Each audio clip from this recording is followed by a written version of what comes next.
Muito boa noite para todos. Chegamos aí a mais uma quinta-feira, né? Mais um webinar de quinta-feira, em que a gente reúne aqui gestores de escolas de todo o Brasil, né? Para a gente debater alguns temas que estão aí na agenda das escolas, alguns temas que levam à construção de uma narrativa ainda mais forte para as escolas, alguns temas que levam à reflexão, né? Questões que ainda não haviam sido pensadas e que a gente passa a pensar a partir das propostas de discussão que a gente traz aqui. Então, super animado, boa noite para todo mundo, sejam muito bem-vindos, né? Pessoal novo que está chegando, quem já é da casa e tem frequentado aí os nossos webinars, esse já é o 18º webinar que a gente faz. E a gente vem ficando super feliz, está super feliz com a audiência que tem rolado, com o crescimento que isso tudo tem dado e com o debate, principalmente, que tem acontecido, né? Aqui, a ideia aqui é a gente sempre promover discussões, debates, então essas interações através do chat, elas são super importantes, né? Tem aqui uma ferramenta de Q&A aqui embaixo também, que você pode lançar suas perguntas, aqui ao lado tem um chat que você pode ir interagindo, quando for interagir, marca todo mundo, para todo mundo saber como é que a gente... o que vocês estão escrevendo, né? E não só os palestrantes, né? Estou usando o termo palestrante porque é o termo que a gente usa, é o termo que é usado aqui pelo Zoom. A gente hoje traz aí um webinar especial, né? Um webinar em homenagem a uma figura que tem aí uma influência muito grande sobre a educação numa perspectiva de mudança fundamental, né? Então, a gente traz aí a homenagem ao Ken Robinson, né? Eu vou já aqui falar um pouquinho sobre ele. Antes disso, dar boa noite para a nossa estrela da noite, meu querido parceiro de toda quinta-feira à noite, Paulo Doberti. Está na área, meu querido? Estou aqui, meu amigo. Obrigado. Boa noite para você e boa noite para todos os presentes. Mais um, né? Deixa colocar só uma coisa, Mauro. Por favor, todos os que estão presentes, se podem responder a pergunta que eu quero fazer agora. Quem de vocês conhecia antes desse webinar o Ken Robinson? Por favor, responde se conhecia ou não conhecia, ou se conhece ou não conhece Ken Robinson. Vai lá, Mauro. Todo teu. Legal. Essa é uma boa pergunta, né? Bom, o pessoal daqui já está respondendo. Vamos lá, galera. Vamos interagir aqui pelo chat. Só colocar no chat sim ou não aqui e a gente fica sabendo aí o quanto que a gente está trazendo novidade, o quanto que a gente vai aprofundar, né, Pablo? Bom, queria divulgar aqui um pouquinho para vocês o que a gente está fazendo, né? A rede é uma proposta que foi lançada pelo Vivadi. O Vivadi é uma empresa que vem trazendo, uma startup de educação que vem trazendo para as escolas, que está entregando para as escolas, né, já atuando em todo o território nacional, uma plataforma que reúne um conjunto de programas para trabalhar as soft skills dos alunos na escola, né? Então, uma plataforma única, né? E a gente entende aí que por trás também dessa discussão do desenvolvimento das soft skills, do desenvolvimento, da importância do desenvolvimento do hemisfério direito do cérebro, existe muito assunto para a gente aprofundar, muita reflexão para a gente fazer, e para isso foi criada a rede, né? A gente reúne gestores de escolas de todo o Brasil e traz aí alguns temas para discussão. Essas discussões elas acontecem em momentos síncronos como esse, né, que são os webinars ao vivo que acontecem toda quinta-feira. Além desses, a gente faz alguns webinars extras também, né? Amanhã, por exemplo, a gente vai ter um webinar extra, no final vou contar um pouquinho mais sobre isso. Acontece na página da rede, né? Então, a gente tem aqui gosto sempre de mostrar. A gente tem aqui a página da rede. Rê, você me coloca como, por favor, como Você sabe o que é, né? Para poder compartilhar aqui minha... Feito. Legal. Host, obrigado. Essa daqui é a página da rede, né? Então, o hemisfério direito da escola, onde a agenda da educação para escolas está em discussão entre gestores e especialistas. A gente sempre traz aqui, tem sempre o link de inscrição para esse webinar. A gente tem aqui posts semanais que são feitos aqui com assuntos que dizem respeito ao que a gente está discutindo. Olha aqui, esse aqui foi o webinar da semana passada. Já fiz para o diretor de uma escola que está por vir. A gente disponibiliza e-books para serem baixados também. Todos os episódios estão no Spotify. Você pode escutar ele também no formato podcast. E vocês conseguem acessar aqui um pouco dos vídeos, né, de todos os eventos que já aconteceram e também os textos do blog, né? Os textos têm tido aí uma interação cada vez maior, a gente fica super feliz com isso, tá? Então, a rede acontece consumindo conteúdo na web, a rede acontece através de eventos como esse, a rede acontece através dos grupos de WhatsApp, onde existe todo um discurso, um debate por trás dos temas que são propostos, tá?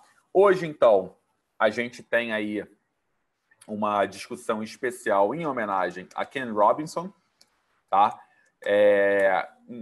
A gente estava aí discutindo essa semana, e eu e o Pablo, né, o quanto que o que ele traz tem muito a ver com o que a gente está propondo aqui também, né? Então, Ken Robinson nasceu em Liverpool em 1950, né? E faleceu aí no último dia 21, né? 6 dias atrás. Escritor, palestrante, consultor internacional, né? Começou muito trabalhando a partir do conceito, das ideias, ou como desenvolver a criatividade, né? E se inserindo muito no contexto da educação nas artes, né? Então, foi diretor de arte na escola Project, foi professor de educação artística, né? E foi nomeado, inclusive, cavaleiro, por isso Sir Ken Robinson, em 2003, por serviços prestados à educação. Ele tem um conjunto de livros aí escritos, né? O Pablo vai fazer algumas referências aí sobre eles hoje. Ganhou aí alguns prêmios e eu acho que trouxe uma contribuição muito grande para a educação, que são as reflexões que foram deixadas, seja nos TED, e a gente vai passar alguns trechos dos TEDs aqui também, seja nos livros, sobre o quanto que a gente precisa repensar esse modelo sobre o qual a gente atua hoje, né, esse modelo sobre o qual a gente se baseia hoje, para poder avançar nessa discussão. Pablo, você quer começar? Vamos começar, então, esse início trazendo aí algumas provocações, mas a minha sugestão é que a gente comece... eu queria passar aqui já, Pablo, um pequeno trecho que eu separei, né? São vários que a gente vai passar, para a gente começar a discussão. Pode ser? Você manda, meu amigo. Se você quiser fazer uma pequena apresentação aqui, falar um pouquinho, você teve com Ken Robinson pessoalmente, né? Vocês foram parceiros aí de trabalho, né? E aí, enquanto você faz isso, eu vou separando aqui o trecho, pode ser? Perfeito. Bom, efetivamente eu estive com Ken Robinson no ano 2013, né? Ele se caracterizava por algumas coisas que a gente vai ver até nas palestras dele. Ele é um cara super leve, super agradável, engraçado até, né? Esse humor bem inglês que ele tinha, né? Que ele ajudava a digerir as coisas que ele dizia de uma maneira super amigável, mas por outro lado era completamente implacável na maneira de avaliar o que a gente faz, o que todo mundo faz em educação. Ele tinha uma mirada, um olhar completamente global, né? Ele trabalhou em Hong Kong, na Europa, Estados Unidos, morou em Los Angeles os últimos 14 anos da vida. Então, para ele, tanto faz Tóquio, Hong Kong, Pequim, Liverpool, Los Angeles ou São Paulo, ou Rio de Janeiro. Todo o sistema educacional está construído acima de uma mesma lógica. E sobre essa lógica que ele fazia suas considerações, suas reflexões, suas brincadeiras e suas sentenças. Quer soltar, Mal, o vídeo e depois a gente retoma? So I think, oh my God, why me? Agora sim. Agora sim. My one night out all week. But if you ask people about their education, they pin you to the wall. Because it's one of those... Desculpe. Eu vou trazer uma discussão aqui, uma proposta inicial aqui para a gente discutir, que é um pouco em cima de uma frase que ele traz logo no início desse TED.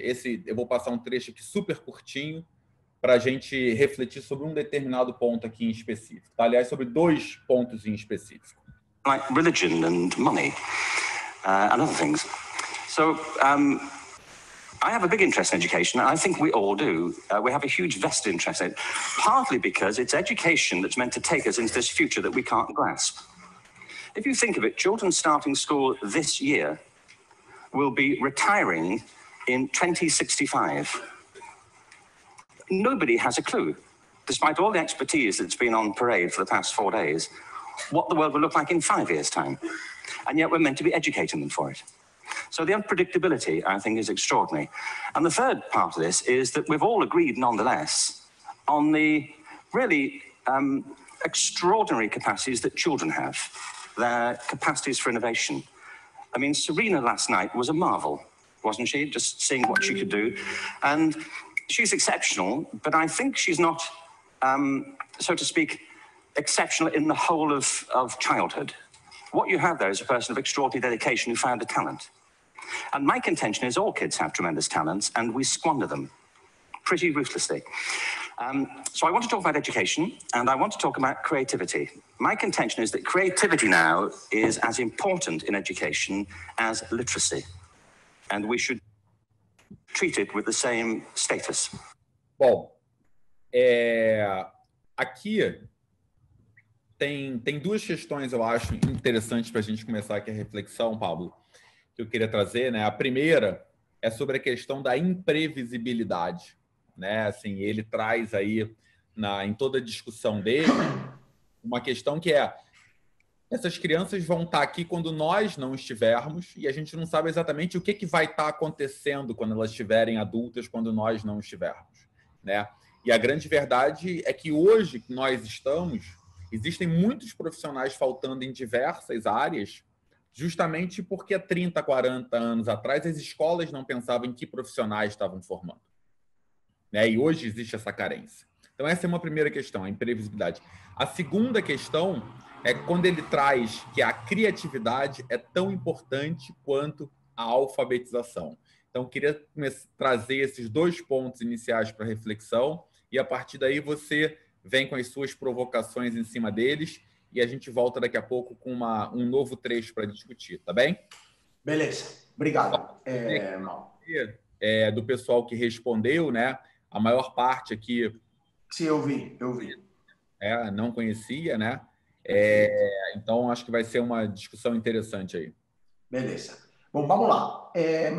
Vamos começar pela imprevisibilidade, pela incerteza.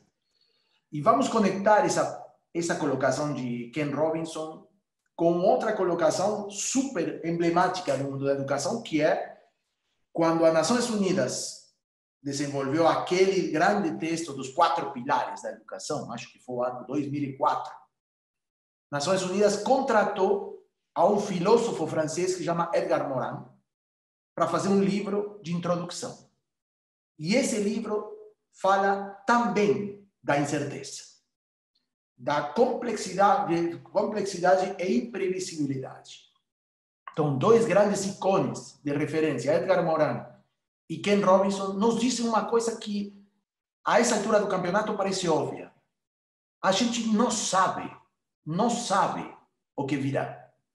Ou melhor falado, mais precisamente, a gente sabe que não sabe o que virá. Ainda assim, nosso sistema educacional age, atua e ensina como se soubesse. Então, ali há um grande problema estrutural. Nós não podemos continuar ensinando sobre o que não vemos.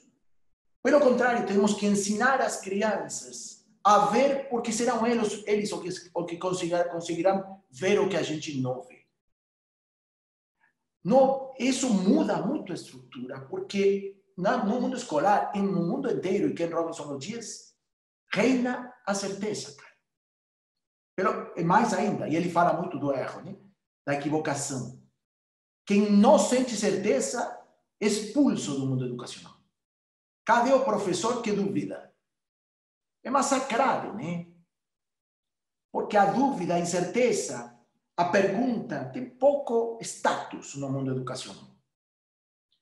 E educar para que o que a gente não sabe é o grande desafio. Então, me parece que uma primeira grande colocação, provocação, concordo com esse trecho, obrigado por trazê-lo. E o Ken Robinson é implacável com isso. Implacável. E ele mostra como esse é um dos pontos que evidencia que o sistema está errado. E depois vou falar de o que quer dizer errado ali. A outra que você traz, irmão, é esse negócio de que a criatividade deveria ter o mesmo status que a alfabetização, né? Que é uma provocação fantasticamente sintetizada. E o título do TED dele é A Escola Mata a Criatividade, né? Então, ele também é muito cru na hora de dizer, não é que a gente não favorece, não desenvolve. Não, a gente está matando aquilo. E matar aquilo quer dizer uma ação ativa que prejudica a criatividade das crianças. E somos nós que estamos matando a criatividade. Ela não se morre sozinha. Dito de outra maneira, nós não somos inócuos perante as crianças em matéria de criatividade. Somos tóxicos. E ele recupera aquela frase de Picasso, né, que diz: todos nascemos artistas, o grande desafio é permanecer sendo artista. Né? Que está no TED também. Então, bom, me parece que por aí, se você quer, eu posso fazer alguma outra colocação também. Tá no mudo. Legal. Eu posso passar um segundo trecho aqui? Você manda, cara, eu te acompanho. Legal. Tem um aqui que eu adoro. Esse segundo trecho eu acho sensacional. Deixa eu compartilhar aqui novamente a tela. Esse aqui eu acho lindo isso daqui. Eu acho que ajuda a ilustrar o que a gente está falando aqui e trazer as suas provocações em seguida. They come in bearing gifts, and they bring gold, frankincense, and myrrh. This really happened. We're sitting there, and they, I think, just went out of sequence. Because we talked to the little boy afterwards and said, are you okay with that? And they said, yeah, why, was that wrong? They just switched, I think that was it. Anyway, the three boys came in, little 4-year-olds with tea towels on their heads, and they put these boxes down. The first boy said, I bring you gold. And the second boy said, I bring you myrrh. And the third boy said, Frank sent this.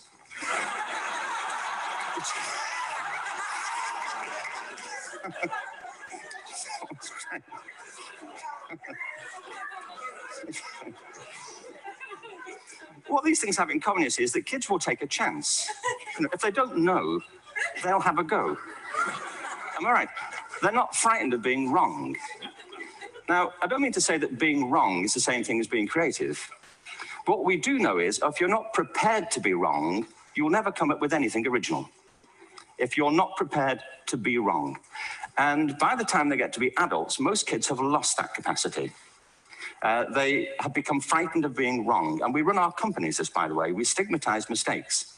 And we're now running national education systems where mistakes are the worst thing you can make. And the result is that we are educating people out of their creative capacities. Picasso once said this. He said that all children are born artists. The problem is to remain an artist as we grow up. I believe this passionately, that we don't grow into creativity, we grow out of it. Or rather, we get educated out of it. So why is this? I lived in Stratford. Bom, era esse o trecho que eu queria trazer, inclusive citando o que você tinha falado do Picasso, que eu acho que complementa bem o que a gente estava tratando aqui, que é a questão, por um lado, da criatividade, né, e que tem uma relação com essa cultura que as escolas geram de focar muito no erro. Né? Assim, não, fez errado, tá errado, corrige, que é uma discussão super antiga também, né? Eu me lembro que quando eu comecei a dar aula, tinha uma discussão assim, não corrige a prova sobre usando caneta vermelha, corrige com lápis, porque se você corrigir com lápis, você não reforça com vermelho o erro da criança.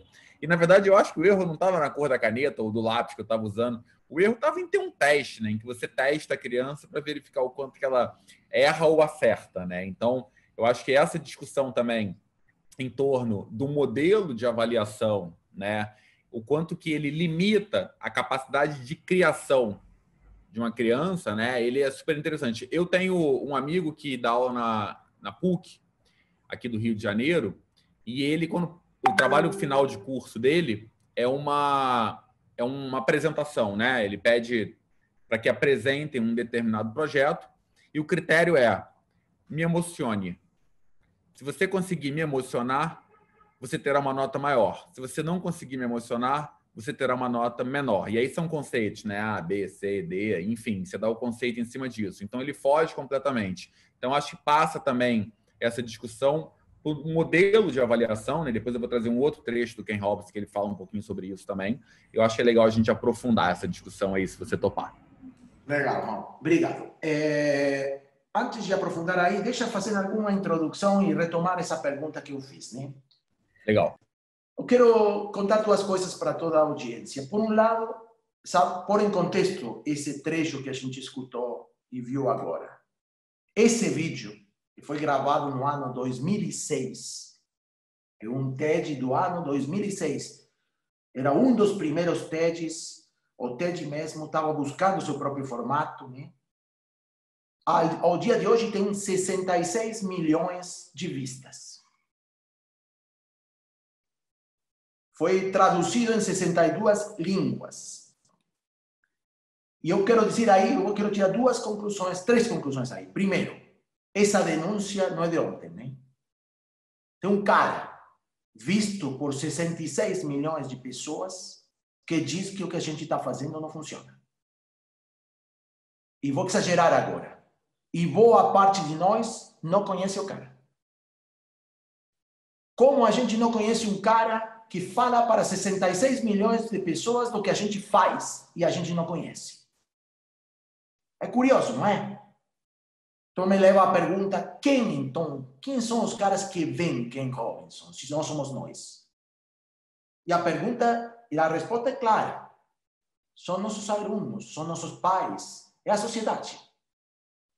Não são os educadores. Ken Robinson não tem audiência de educadores. Tem audiência social. Até porque o tom dele, a maneira de comunicar dele é super de divulgação. Ele não é nada técnico, né? Nada técnico. Mas não porque ele não seja técnico, a gente pode desouvir uma denúncia tão forte sobre a maneira que a gente tem configurado as nossas escolas. E me chama a atenção também que a denúncia dele, com um cara tão leve como ele, né? Fala tranquilo, não tem pressa, faz brincadeira, fala dos filhos dele e tal. Ele usa algumas palavras fortíssimas. E olha que nosso mundo educacional é sensível, né? E ele fala, a escola mata ou assassina a criatividade. Ele não diz, a gente não desenvolve e tal, mata. Depois ele fala do vale da morte da educação, né? E diz também que a gente reprime a criatividade. A gente assassina, mata e reprime. Olha o que esse cara está dizendo da gente. Ou a gente deveria ter respondido para ele, defendendo nossas práticas, ou a gente deveria ter mudado nossas práticas. Mas não fazer nenhuma nem outra. Fala de um coletivo com um comportamento um pouco zumbi, um pouco desligado. Porque não dá para permanecer quieto com 66 milhões de pessoas aderindo ao discurso que diz que a gente mata a criatividade e a gente não faz nada. E isso que me inquieta tanto do sistema educacional, entende? Que ele é muito, parece insensível. E isso que eu gosto tanto de Ken Robinson. Ele não fala suave, porque sabe que se fala suave não acontece nada. Então ele tem que aprofundar sua denúncia. E tem grande consenso essa denúncia. Deixa eu falar um pouquinho mais do erro, Mal.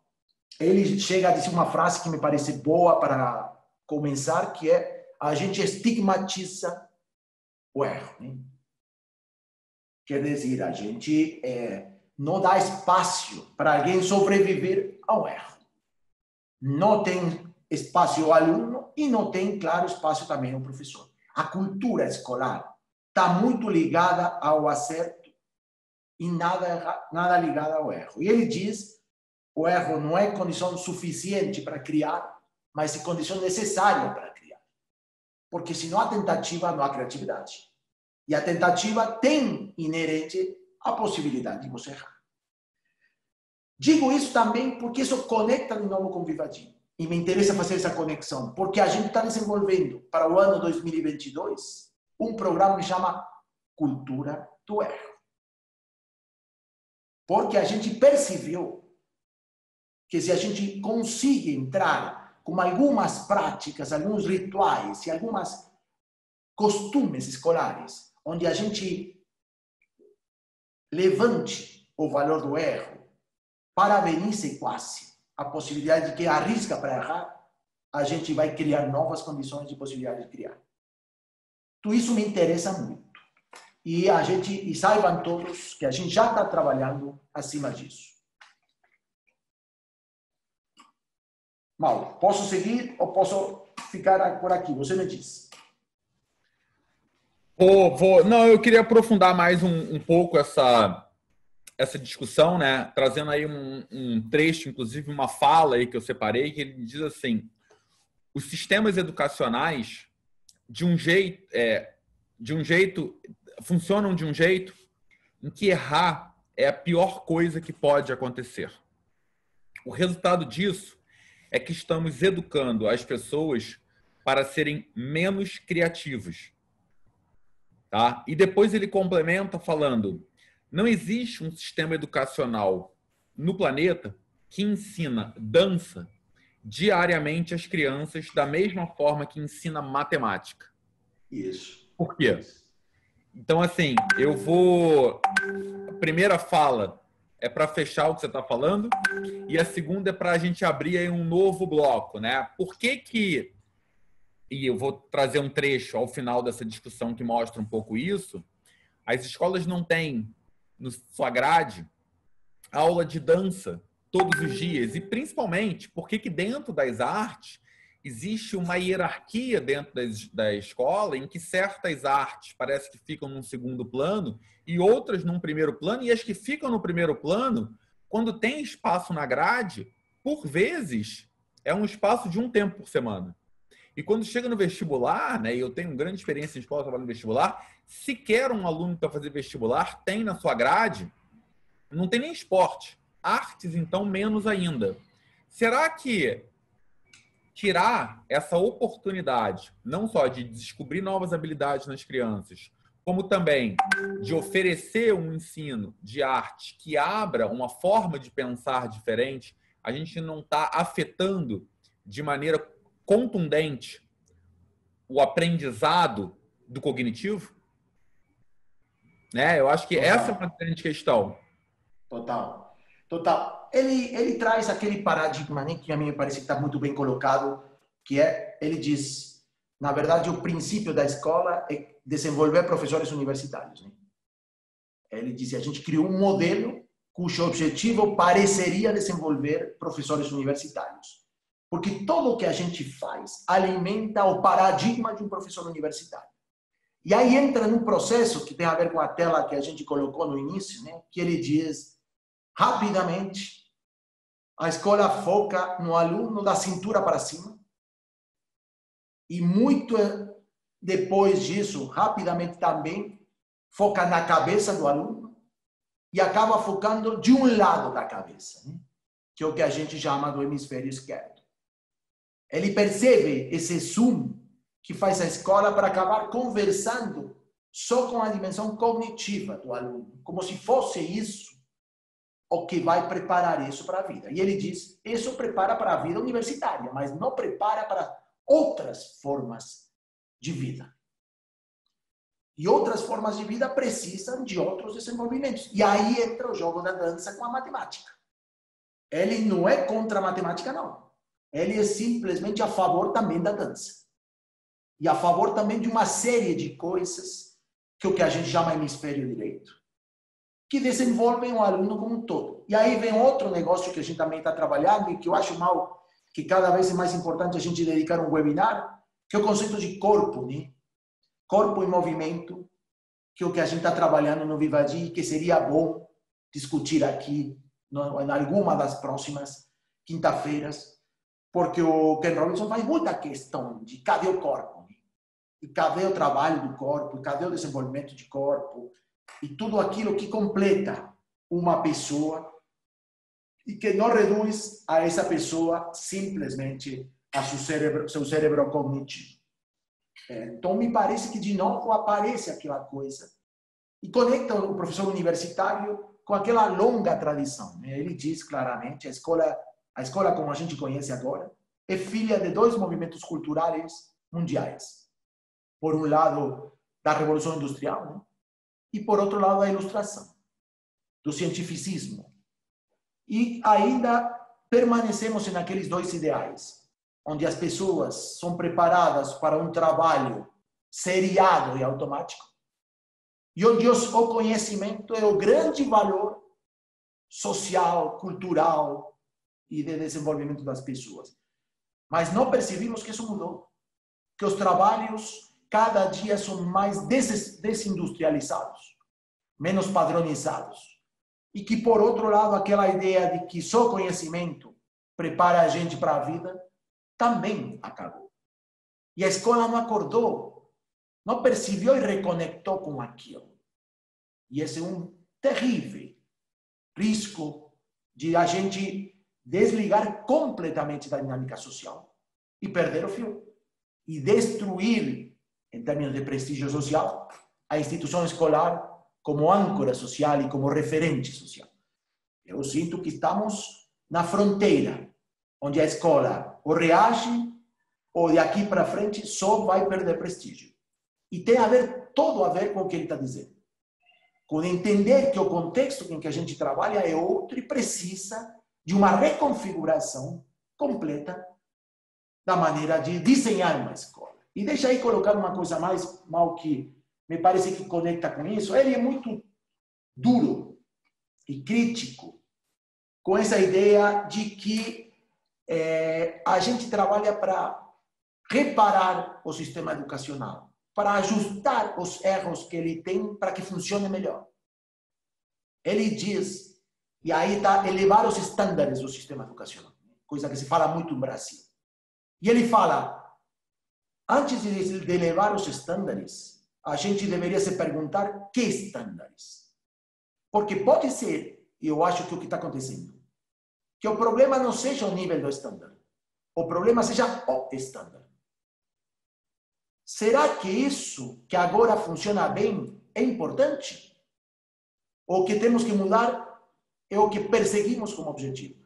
Então, esse conceito, eu venho trabalhando há muito tempo com isso, não se trata de melhorar, se trata de transformar.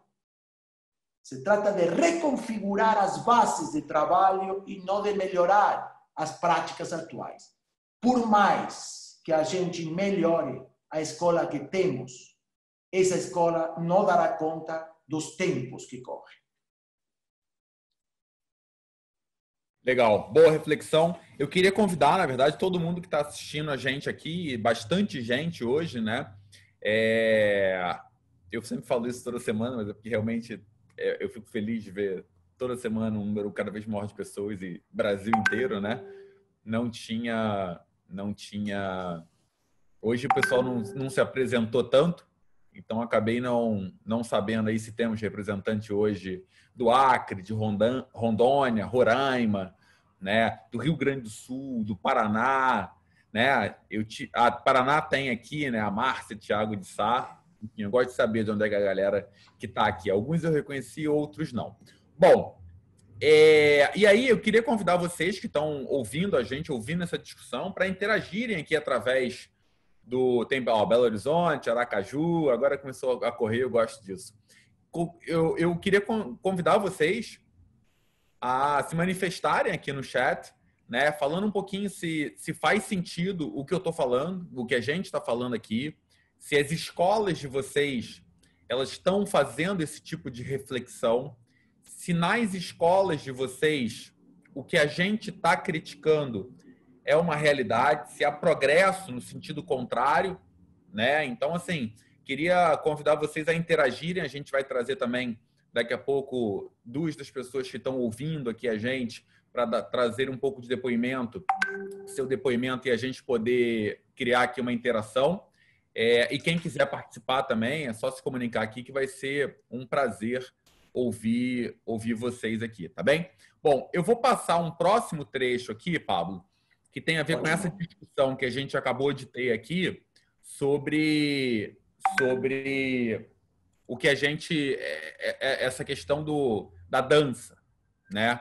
Eu, particularmente, tenho grande interesse nessa discussão, né? Eu acho que quem dança... Nunca dancei, mas eu, durante algum tempo, pesquisei e entrei nesse assunto, e você tem vários trabalhos aí publicados que mostram que quem dança tem mais facilidades para construir a imagem do próprio corpo, né? O que é fundamental para o crescimento e a maturidade do indivíduo e a formação da sua consciência social, né? E muitas vezes a gente esquece isso e acha que não tem essa relação.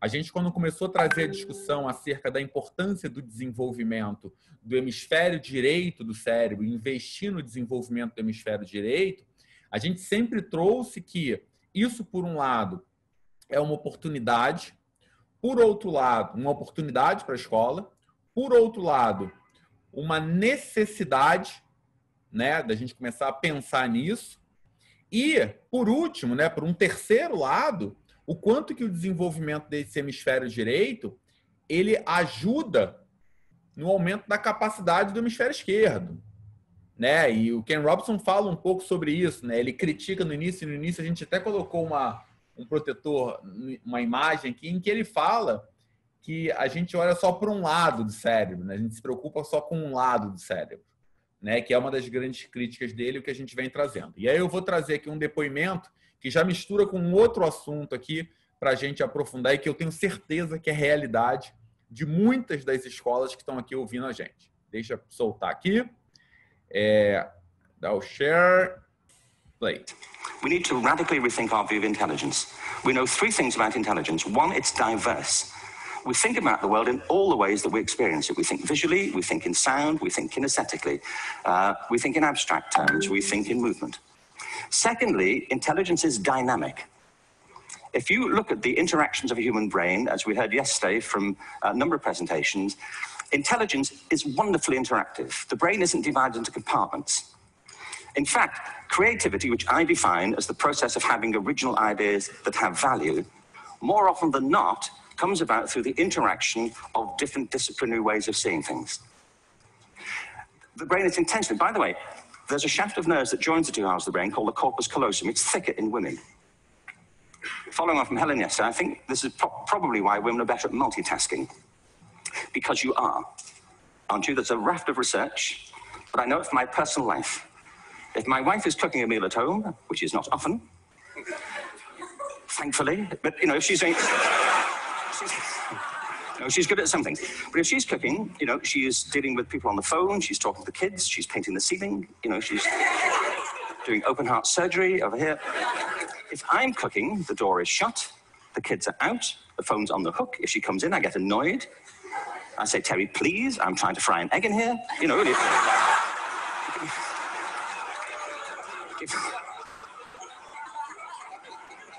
Give me a break. Actually, do you know that old philosophical thing? If a tree falls in a forest and nobody hears it, did it happen? Remember that old chestnut? I saw a great T-shirt really recently which said, if a man speaks his mind in a forest and no woman hears him, is he still wrong?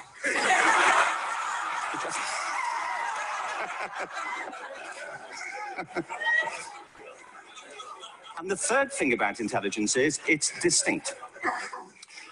I'm doing a new book at the moment called Epiphany, which is based on a series of interviews with people about how they discovered their talent. I'm fascinated by how people got to be there. It's really prompted by a conversation I had with a wonderful woman who most people have never heard of. She's called Gillian Lynn. Have you heard of her? Some have. She's a choreographer, and everybody knows her work. She did Cats and Phantom of the Opera. She's wonderful. I used to be on the board of the Royal Ballet in England, as you can see. And anyway, Gillian and I had lunch one day. I said, how'd you get to be a dancer? And she said it was interesting. When she was at school, she was really hopeless. And the school in the 30s wrote to her parents and said, we think Gillian has a learning disorder. She couldn't concentrate. She was fidgeting. I think now they'd say she had ADHD. Wouldn't you? But this was the 1930s, and ADHD hadn't been invented, at this point, so it wasn't an available condition. People weren't aware they could have that. Anyway, she went to see this specialist. So this oak panel room, and she was there with her mother, and she was led and sat on this chair at the end, and she sat on her hands for 20 minutes while this man talked to her mother about all the problems Gillian was having at school. And at the end of it, because she was disturbing people, her homework was always late and so on, little kid of 8. In the end, the doctor went and sat next to Gillian and said, Gillian, I've listened to all these things that your mother's told me. I need to speak to her privately. So she said, wait here, we'll be back. We won't be very long. And they went and left her. But as they went out the room, he turned on the radio that was sitting on his desk. And when they got out the room, he said to her mother, just stand and watch her. And the minute they left the room, she said she was on her feet, moving to the music. And they watched for a few minutes, and he turned to her mother, and he said, Mrs. Lynn, Gillian isn't sick. She's a dancer. Take her to a dance school. I said, what happened? He said, she did. I can't tell you how wonderful it was. We walked in this room, and it was full of people like me. People who couldn't sit still. People who had to move to think. Who had to move to think. They did ballet, they did tap, they did jazz, they did modern, they did contemporary. She was eventually auditioned for the Royal Ballet School. She became a soloist. She had a wonderful career at the Royal Ballet. She eventually graduated from the Royal Ballet School, found her own company, the Gillian Dance Company, met Andrew Lloyd Webber. She's been responsible for some of the most successful musical theatre productions in history. She's given pleasure to millions, and she's a multi-millionaire. Somebody else might have put her on medication and told her to calm down. Now, I think...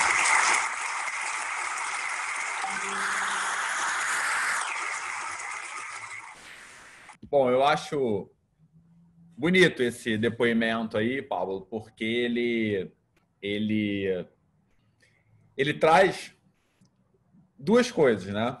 O primeiro, essa coisa da definição do que é inteligência sobre 3 perspectivas, né? E as múltiplas possibilidades que existem por trás da inteligência, e o quanto que a nossa falta de conhecimento leva a gente a julgamentos, né? E a segunda coisa o quanto, que talvez seja mais grave, o quanto que a gente acaba medicando comportamentos que não são doenças, né? Assim, é óbvio que existem casos que são clínicos, que são doenças, mas muitas vezes não são, e a gente resolve medicando, acalmando uma criança, quando deveríamos, por vezes, aproveitar a energia dela para tornar isso em potencial de aprendizado. Né? E quando eu falei que eu acho que muitas escolas aqui passam por isso, imagino que todo mundo aqui hoje passa por essa discussão em torno de déficit de atenção, transtorno de déficit de atenção, enfim. Esse é o tema que está trending nas escolas, né? Ritalina é a palavra que está trending nas escolas. Então, dá Ritalina para essa criança se acalmar, enfim. E ele traz uma discussão super interessante, que isso é uma forma de demonstração da inteligência da criança. Né? Eu ia deixar esse ponto aí e vou trazer daqui a pouco um comentário aqui da Nathalie. Vai lá, tá? Deixa eu colocar 2 coisas aí. A primeira, com ele traz de novo outro referente. Né? A gente está fazendo um mapa de referentes que me interessa construir. A gente falou de Edgar Morin, está falando de Ken Robinson o tempo todo. E o terceiro que aparece é Gardner, né? Howard Gardner, que é o cara que nos contou que as inteligências existiam como diversidade. E também não foi ontem. O primeiro livro de Gardner deve ter 20 anos, né? Ou 30 anos, talvez. E a gente não ouve. Ou ouve pouco, e ouve mal. Então, quanto a gente teria para ouvir? Não precisamos ouvir os novos. precisamos revisitar os clássicos que nos disseram de verdade o que a gente tem que fazer. Tem uma frase, há um livro de Ken Robinson que chama Escola Criativa.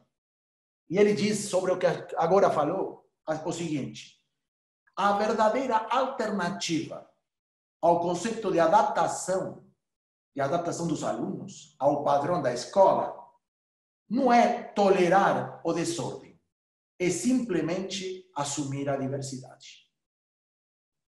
E me parece um conceito claríssimo. A gente acha que quando há diversidade, o que gera a diversidade é desordem, caras se manifestando diferentes. Temos que renomear esse desordem como próprio da diversidade. A escola é diversa e deveria admitir processos diversos e comportamentos diversos. E há maior diversidade no hemisfério direito do que no hemisfério esquerdo. A escola conseguiu acalmar a diversidade no cognitivo, com muito custo, mas não vai conseguir com no cognitivo. Mas não vai conseguir, não é um problema, é uma oportunidade, gente. Então, precisamos mudar a expectativa para poder sair com uma escola renovada. Mudar a narrativa, conectar com tudo isso. Quando eu escuto de novo a Ken Robinson, eu tinha tempo que não escutava ele, voltamos a revistar ele agora que morreu. E eu estou muito triste da morte dele. Mas deu para revisitá-lo e quanto de presente está o que ele diz. Né? De fato, Mal, a gente já conversou bastante e vamos tentar conectar ele muito mais com o Vivaldi. Né? Utilizar mais ele no Vivaldi. Ajudar a que ele nos ajude a comunicar o que a gente está pensando. Porque está lá. No que ele diz, está o que a gente está pensando. Então, vamos tentar conectar um pouco mais com aquilo, porque me parece que é uma grande oportunidade para todos e difundir o pensamento de Robinson, o pensamento de Gardner, o pensamento de Morin. Não podemos não conhecê-los. Não podemos e não devemos. E tem uma coisa aí, eu acho, que é super interessante, tem tudo a ver também com, eu acho que sair do discurso e colocar em prática. Eu acho que o Ken Robinson fez isso muito bem, a gente também falava sobre isso hoje, Pablo, que é a maneira como ele faz duras críticas ao sistema educacional, a maneira em como ele nomeia de maneira muito crítica, né, as palestras dele, mas ao mesmo tempo o tom leve que ele leva, né, para fazer essas críticas, né, trazendo piadas, trazendo um jeito leve de contar isso, né? Então eu acho que essa habilidade artística que ele defende que seja desenvolvida, ele traz na maneira como ele se conecta com as pessoas que estão ouvindo, né? Então eu acho isso também um outro ponto super interessante. Acho que não adianta a gente só bater, só criticar e não fazer nada, né? Então essa iniciativa de começar a fazer me parece super interessante, tá? Concordo. Eu vou trazer aqui 2 comentários, a gente vai trazer acho que temos pessoas para receber, né? E para trazer para... Tá bom. Rê, você traz para a gente a nossa participante aí que você trouxe?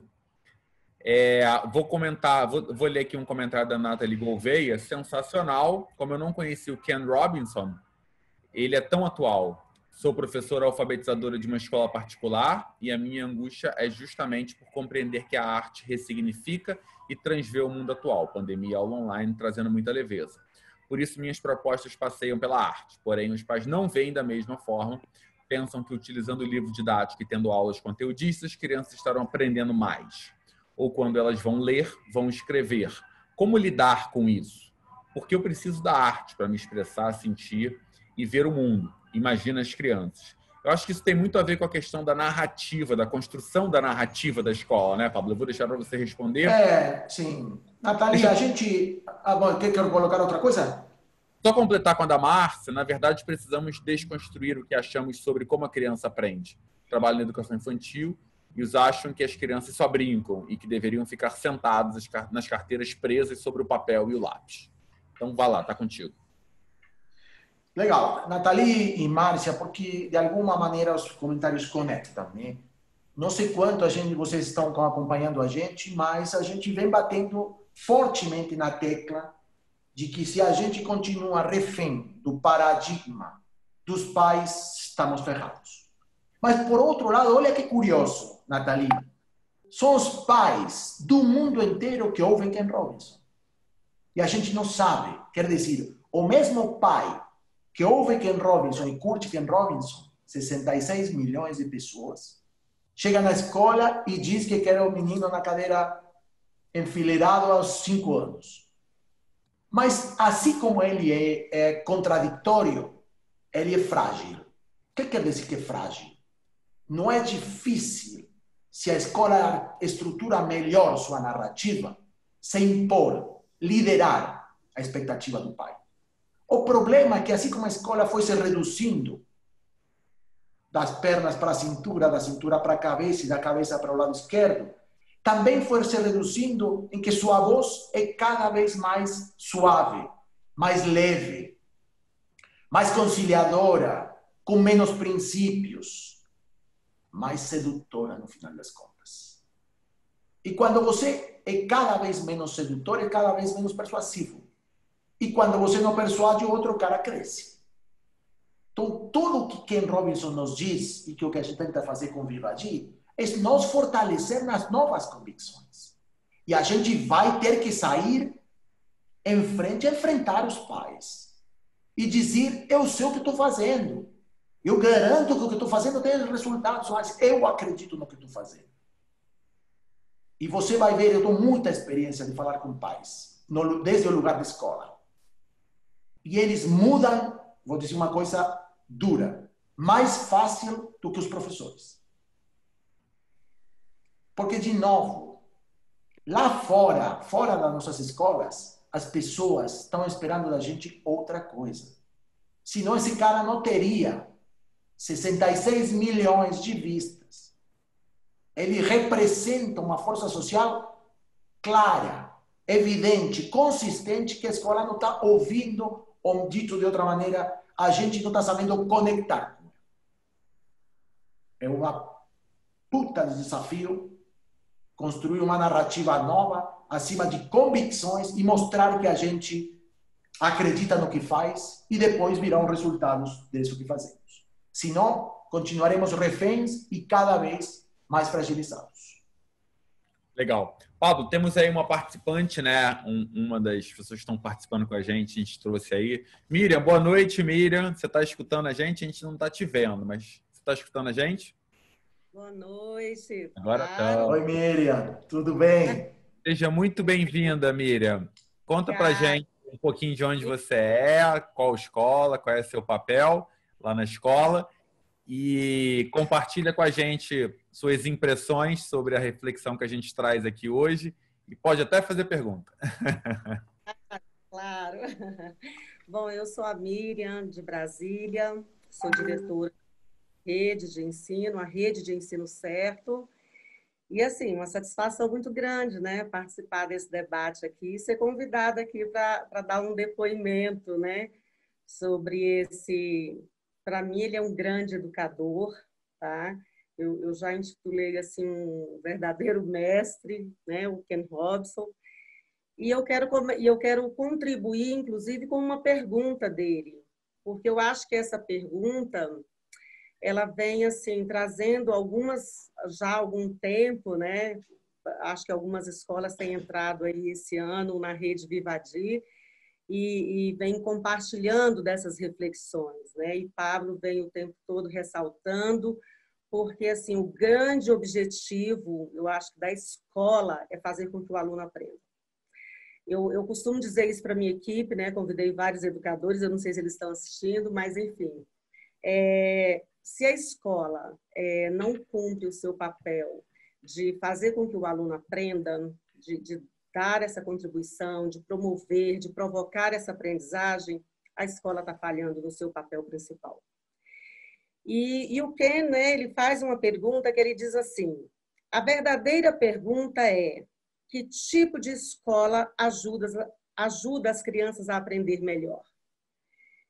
E aí eu me pego a pensar, né, nas soft skills aí, né, que é as habilidades aí interpessoais do hemisfério direito. E o que nossas escolas estão precisando, de fato, para provocar essa aprendizagem efetiva. Então, essa é a minha contribuição e, assim, muito feliz em fazer parte aqui, ouvindo, gostaria de ouvir mais pessoas também. E a Vivadi vem trazendo, né? Vem provocando a gente, vem inquietando. Isso é maravilhoso. Legal. Muito obrigada. Que bom te ver. Deixa eu pegar aí o gancho do Miriam da seguinte maneira. Eu não sei se li ou escutei isso no próprio Ken Robinson ou não, mas fica evidente que se é verdade, e eu concordo com Miriam, que o objetivo da escola é que os alunos aprendam, não é verdade que para que os alunos aprendam você tem que ensinar. Entendendo por ensinar um dispositivo muito industrial da coisa. Né? Claro que a gente está falando, Miriam, até mais do que de ensinar, ou melhor falar, mais do que aprender, se desenvolver. A escola precisa que os alunos se desenvolvam. É mais amplo ainda que aprender, porque aprender ainda tem um cheiro muito cognitivo, né? Se desenvolver inclui a aprendizagem, mas excede a aprendizagem. A gente precisa que nossas instituições sejam instituições de desenvolvimento de crianças. E desenvolvimento tem todo a ver com os exemplos de Ken Robinson, né? A menina que quer dançar, dança, o menino que quer jogar futebol, o menino que faz matemática, faz matemática. Claro que tem uma base comum e que ninguém esquece disso. Mas depois o desenvolvimento tem a ver com encontrar teu talento, desenvolver teu talento. E ter espaços que te ajudem a conectar com quem você é e o que você quer. E isso não se resolve em uma estrutura, em uma grade curricular do jeito que está feito. Não se resolve. O Ken Robinson diz um momento, né, que a gente o que tem não é uma escola, a gente o que tem um grande curso de preparação para entrar na universidade. E é verdade. E ele não está falando do Brasil, não. Está falando do mundo inteiro. Só que no Brasil isso fica muito evidente. A escola serve para aprovar vestibular. Mas serve para aprovar vestibular desde Fundi 1.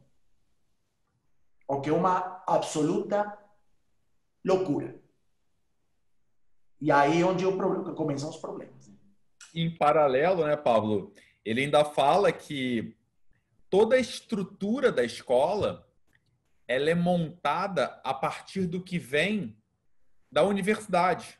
Isso. Né? Então, assim, a universidade ela tem uma influência enorme sobre a organização das escolas, sendo que a universidade ela é um lugar em que apenas um hemisfério do cérebro tem valor, né? Que é a parte do cognitivo, que é a parte lá acadêmica, intelectual. É a ilustração, aquela referência à ilustração que ele diz, né? É o seu professor universitário e o corpo serve para levar a cabeça para uma reunião, ele diz em um momento, né? É. E aí ele fala que essa hierarquia está apoiada em duas ideias, né? Que as disciplinas mais úteis para o trabalho estão no topo, né? Então, matemática, português e aptidão acadêmica, que veio a dominar a nossa visão de inteligência, né? As universidades desenharam o sistema de imagem, o sistema virou uma extensão do processo de ingresso à universidade. Consequência, e aí queria deixar isso como reflexão muito forte para as escolas que estão ouvindo a gente, pessoas muito talentosas, brilhantes e criativas pensam que não são, porque aquilo que elas eram boas, aquilo em que elas são boas, não é valorizado. Né? Então, queria deixar isso daí como reflexão. Vou trazer aqui o comentário da Joelma. Joelma, obrigado pela sua participação. Miriam, obrigado também por você ter aparecido aqui, participado. É sempre um prazer ter você aqui. Eu vou ler o comentário da Joelma. Vou te passar a palavra para você trazer a fala de encerramento e eu vou deixar um trecho passar aqui no final para a gente encerrar de um outro TED do Ken Robinson também, em que ele fala um pouquinho sobre essa questão do professor, a questão dos testes, para a gente deixar como reflexão. Pode ser? Ótimo, ótimo. Vamos lá. Joelma diz assim, engraçado como ouvir Ken Robinson tem tudo a ver com a escola que vivemos. Precisamos enxergar o atendente de forma sistêmica e, como tal, agirmos em prol dessa integralidade. Talvez o desequilíbrio do docente diante das aulas remotas seja o reinventar-se diariamente diante de uma teleaula. Pensar nossa educação plural é, antes de tudo, propor novas culturas. A sociedade impõe a educação que quer e a escola oferta conforme a necessidade desse mercado. Quando a escola constituir-se de alicerces que fundamentam-se na formação sistêmica do indivíduo, possamos ter uma educação mais significativa para o estudante. É ele quem precisamos enredar no mundo do conhecimento, da criação, da curiosidade. Bom, excelente a reflexão, Joelma. Eu acho que se os nossos professores, diretores, coordenadores tivessem sido mais estimulados nos seus talentos, na sua criatividade, talvez a gente tivesse uma capacidade de adaptação a situações hoje muito melhor do que a gente tem, né? Então, eu acho que quando a gente limita essas possibilidades criativas, a gente tem como consequência a formação de adultos em que situações de desconforto acabam sendo super complicadas. Pablo, está contigo, fazer aí a conclusão disso, e eu vou deixar um trecho aqui no final do Ken Robinson para a gente encerrar. Fechado. Bom, obrigado, Joelma, como sempre também. Você nos ajuda e nos estimula com tua ativa participação. Bom, eu diria poucas coisas finais. Primeiro, estou feliz de ter rendido essa homenagem para Ken Robinson, né? Que bom para quem não conhecia Ken Robinson ter conhecido. E que bom para quem conhecia ter se reconectado com ele. Porque, de novo, é um cara praticamente sem igual. Então, estou feliz de ter feito esse gesto. A segunda coisa que eu digo é que tá bom, tá legal ter tanta gente discutindo isso, curtindo isso, mas precisamos agir, gente. Precisamos atuar. Não adianta com só chegar nas conclusões nas palestras, ou nos congressos, ou nos webinars, de que temos que fazer outra coisa. Temos que fazer outra coisa. Por favor, temos que fazer outra coisa. E eu acredito que o Vivadi é uma ferramenta de colaboração para poder fazer outra coisa. E a gente precisa de alguns corajosos que nos ajudem e juntos vamos fazer outra coisa. Porque eu não tenho dúvida que quando a gente faz outra coisa, os pais pedirão outra coisa. Não vai vir de fora a demanda. Temos que mudar a oferta. Temos que mudar o que oferecemos para que eles peçam o que não sabiam que podiam pedir para uma escola. Chegou a hora, é o momento. E a pandemia de um corte, né, de uma quebra, para que a volta às aulas nos permita voltar diferente do que a gente saiu. É uma grande oportunidade histórica da escola. E eu gostaria de não perdê-la. A gente está insistindo muito com isso, por isso estamos aqui. E por isso também tentamos ser tão enfáticos nas mensagens. Deixa eu falar duas coisas mais. A primeira é que a gente está começando a desenhar, né, Mal? Uns cursos curtos para vocês. Para qualquer um que esteja assistindo a nossos webinars, participe de nossas redes, etc. São cursos completamente de graça, né? Curtos. E aqui temos dois. Um tem a ver com essa capacitação de vocês para fortalecer a narrativa e a voz da escola. Temos que ajudar vocês a ter uma voz mais firme, que fale com mais articulação do que vocês sabem fazer. E se pôr perante a comunidade de uma maneira mais firme, mais forte, mais persuasiva, de novo. E vamos fazer um curso disso. E vamos oferecer para vocês um curso disso, vamos compartilhar dentro desse curso ideias, trocas e experiências para ganhar força institucional da voz da escola, da narrativa da escola. E eu fiquei, depois desse webinar, Mal, com vontade de abrir um curso, se tiver pessoas interessadas, se podem nos conectar por qualquer meio, por aqui ou pelas redes.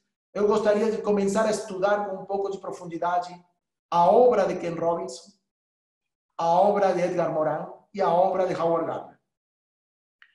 Encontros tranquilamente, cada 15 dias, sem nenhuma pressa. Mas quem quiser se conectar com isso, eu tenho vontade de me conectar de novo, de aprofundar no meu relacionamento com isso e me ofereço a liderar um grupo de estudo sobre esses três caras que me parece que são um tripé que podem nos ajudar a enxergar para onde a gente vai. Se tiver pessoas interessadas, de novo, completamente de graça, eu me ofereço e se não, vou fazer sozinho. De qualquer modo, eu vou fazer. Mas estou oferecendo a possibilidade de acompanhar. Eu estou contigo nessa. Tá bom, então somos dois que vamos fazer, quem mais quer fazer com a gente? Então é simplesmente nos conectar por qualquer médio e a gente traz você, depois a gente discute bem se criamos um grupo no Telegram, o que a gente faz para começar a rodar nessa caminhada de estudo juntos. Chega a hora, gente. Chega a hora de nos fortalecer por todos os caminhos. Legal. Vamos fazer o seguinte, então, para operacionalizar isso daí. Rê, você registra, por favor, o pessoal que já se manifestou aqui. A Rê é essa pessoa que está por trás do que está escrito Rede Vivadia. A gente apresenta... Olha ela aí, ó. Ia dizer para apresentar ela. E aí, Rê? Então, a Selma quer participar. Você pega aqui no chat para mim, por favor, Rê. A Natalia, a Jocélia, a Janaína, Joelma, Rede Certo, a Miriam também quer. Você pega isso, a gente vai lançar também nos grupos da rede esse convite para quem quiser. Fico feliz aí do interesse, a gente está super animado aí também em aprofundar essas discussões, esse relacionamento.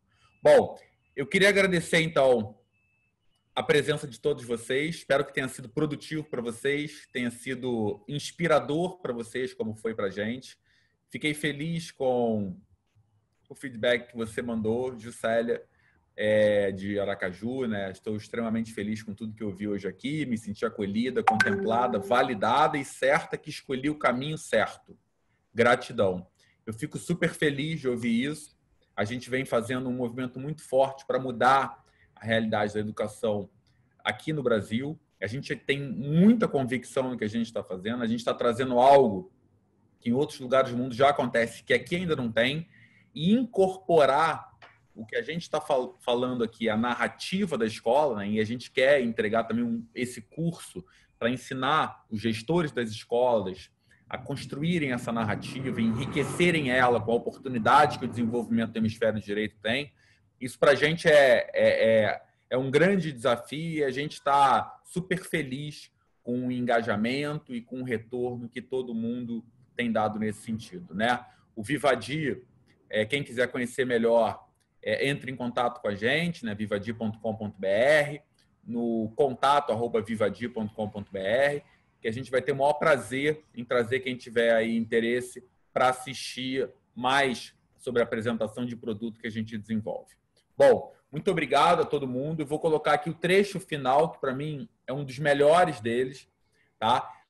Um dos programas, eu sempre falo isso aqui, que eu tenho mais orgulho da gente ter desenvolvido e está testando hoje em algumas escolas, é o programa sobre a explicação, né? Surgiu a partir de uma reflexão do Pablo, que me disse assim, cara, não existe nenhum livro em livraria falando sobre explicação.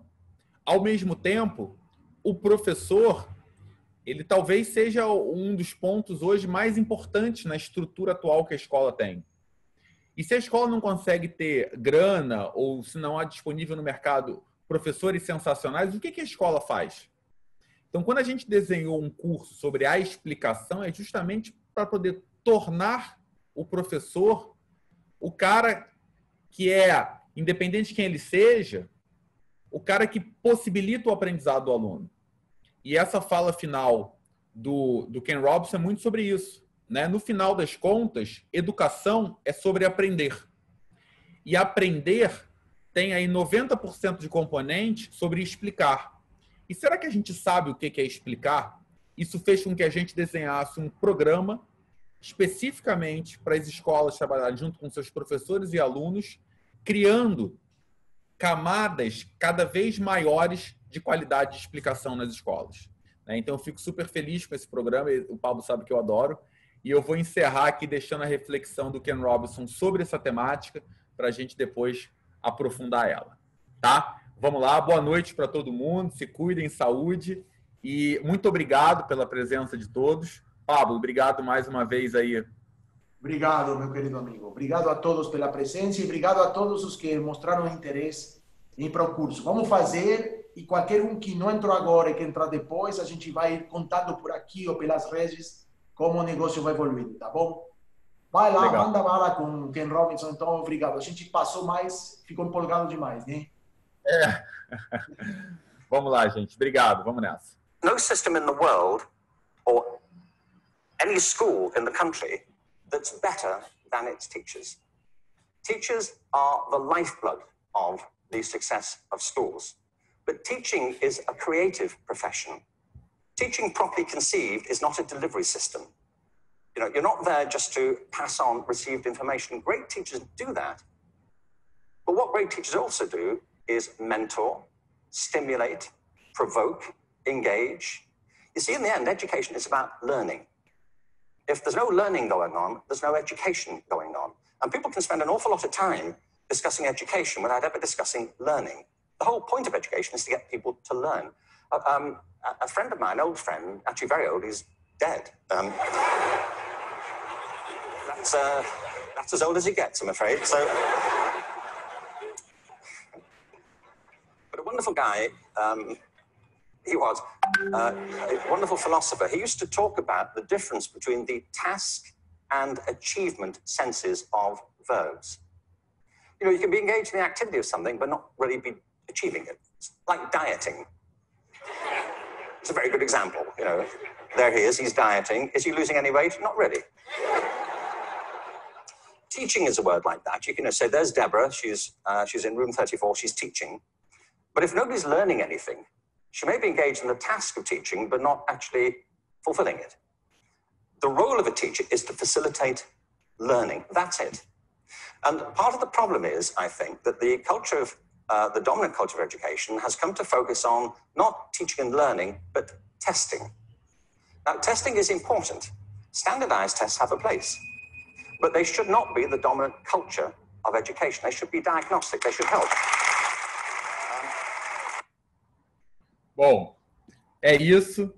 Muito obrigado a todos novamente. Uma boa noite. Tchau, tchau. Tchau, tchau. Boa noite.